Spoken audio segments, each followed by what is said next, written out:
Ibabahagi ko sa inyo ay ang kwento ni Sandra na taga Quezon City. Ako po si Sandra. Bata pa lang ako noon ay napakaraming kwinikwento ang mga magulang ko tungkol sa aking mga lolo at lola na taga Antique. Magulang po sila ni Papa. Ang mga magulang ni Mama ay mga patay na. Simula nang isinilang kami magkakapatid ay hindi pa namin nakakasama si lolo at lola. Tanging litrato lang nila ang nakikita namin. Nang lumuwas si Papa sa Maynila para magtrabaho at napangasawa niya si Mama ay hindi na siya nakauwi sa kanilang probinsya. Kinikwento ni Papa na masayahin at mabait si Lolo. May kakayahan daw itong makakita ng mga maligno, multo at mga elemento sa kanyang paligid. Ngunit marami rin ang hindi naniniwala sa kanya dahil mahilig si Lolong uminom ng lambanog. Alam ko na nasasabik si Papa na makita ang kanyang mga magulang at kapatid. Kaya nang nakatapos ako ng pag-aaral at nagkaroon ng magandang trabaho, sinabi ko kay Papa na hihingi ako ng bakasyon sa trabaho ko para makauwi kami sa Antique.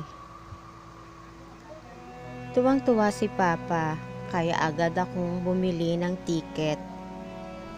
Sa eroplano pa lang ay kitang-kita kung masayang-masaya si Papa. Medyo malayo rin ang nilakbay namin. Sumakay pa kami sa bus at halos magsugat ang paa ko sa haba ng nilakad namin. Wala raw kasing dumadaan na sasakyan papunta sa bahay nila Lolo. Hanggang sa nakarating na kami sa bahay ng mga magulang ni Papa. May matandang lalaki na nakaupo sa silong ng mangga. Umiinom ito ng alak at may isang matandang babae na nagbabayo ng palay. Napatigil si Lola sa kanyang ginagawa. Tinignan niya kami. Nang makilala niya si Papa ay sumigaw ito at patakbong niyakap niya si Papa. At isa-isa niya kaming niyakap. Nagulat din si Lolo. Hindi niya akalain na makakauwi kami ng Antique. Kaya ng araw na yon ay parang piyesta. Nagkatay ng mga manok at bumili ng malalaking alimango ang mga kapatid ni Papa. Nagpabili rin si Lolo ng maraming lambanog. Sa sobrang pagod na naramdaman ko, pumasok muna ako sa loob ng bahay para magpahinga. Iniwan ko sila sa labas na nagluluto at nagkakatuwaan. Si Lolo ay hindi nauubusan ng kwento. Mahilig itong magkwento ng nakakatawa at palabiro pa ito. Nang magdilim na, dumungaw ako sa bintana. Nakita ko si Lolo na binubuhusan ng asin ang paligid ng bahay. At nang natapos na ito, ay nagsindi naman siya ng insenso. Para raw walang makalapit sa aming mga masasamang elemento. Mga dayo raw ang madalas pagkatuwaan ng mga maligno. Maya-maya lang, tinawag na ako ni Mama para kumain na. Napakaraming pagkain sa mesa at may lambanog pa sa gitna. Habang kumakain kami, masaya ang aming kwentuhan. Nang biglang nagsalita si Lolo na wag daw kaming lalayo. Ang mga masasamang elemento raw ay malakas ang kapangyarihan pag lumalalim na ang gabi. Hindi namin pinapansin si Lolo. Ang akala namin ay nagbibiro lang ito. Malalim na ang gabi nang naisipan na naming matulog.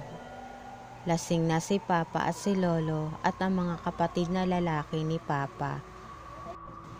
Pumasok na kami ng kwarto nila mama at si lola naman ay nakita namin na natutulog sa sala. Nakaramdam ako ng uhaw kaya pumunta ako sa kusina. Nakita ko si lola na nasa kusina. Nakatalikod dito. Sinabi ko sa kanya na iinom ako. Nagulat ako nang bigla itong nagmadaling lumabas ng bahay. Sinundan ko si lola. Pumunta ito sa likod ng bahay.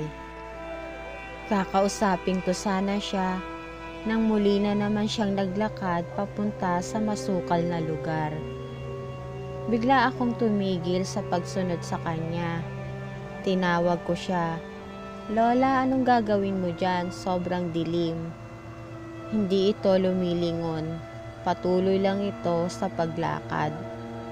Natakot na akong sumunod kay lola. Kaya naisip kong umuwi na at tawagin na lang si papa at lolo. Nang pabalik na ako, hindi ko na makita ang daan pabalik. Takot na takot ako nang may narinig akong ungol ng isang hayop. Dahil sa sobrang dilim, hindi ko makita kung ano ito. Nang biglang may lumipad sa harap ko na napakalaking ibon. Napasigaw ako ng sobrang lakas. Tatakbo na sana ako nang biglang lumitaw sa harap ko si lola. Bigla ko siyang niyakap nang may narinig akong sigaw ng isang lalaki. Boses ito ni lolo. Nakita ko si lolo na nakatayo kasama ang mga kapatid ni papa. May dala silang itak at mga sulo.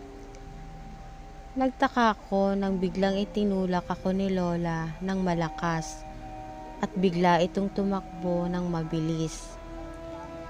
Hinabol ito ng mga tito ko. Si lolo naman ay kasama kong umuwi sa bahay nila. Galit na galit si papa at mama.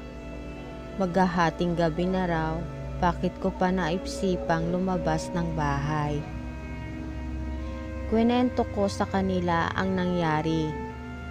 Hindi daw ang lola ang nakita ko sa kusina, kundi ito'y isang aswang. Ginaya ng aswang ang itsura ng lola. Sobrang natakot ako sa sinabi ni lolo.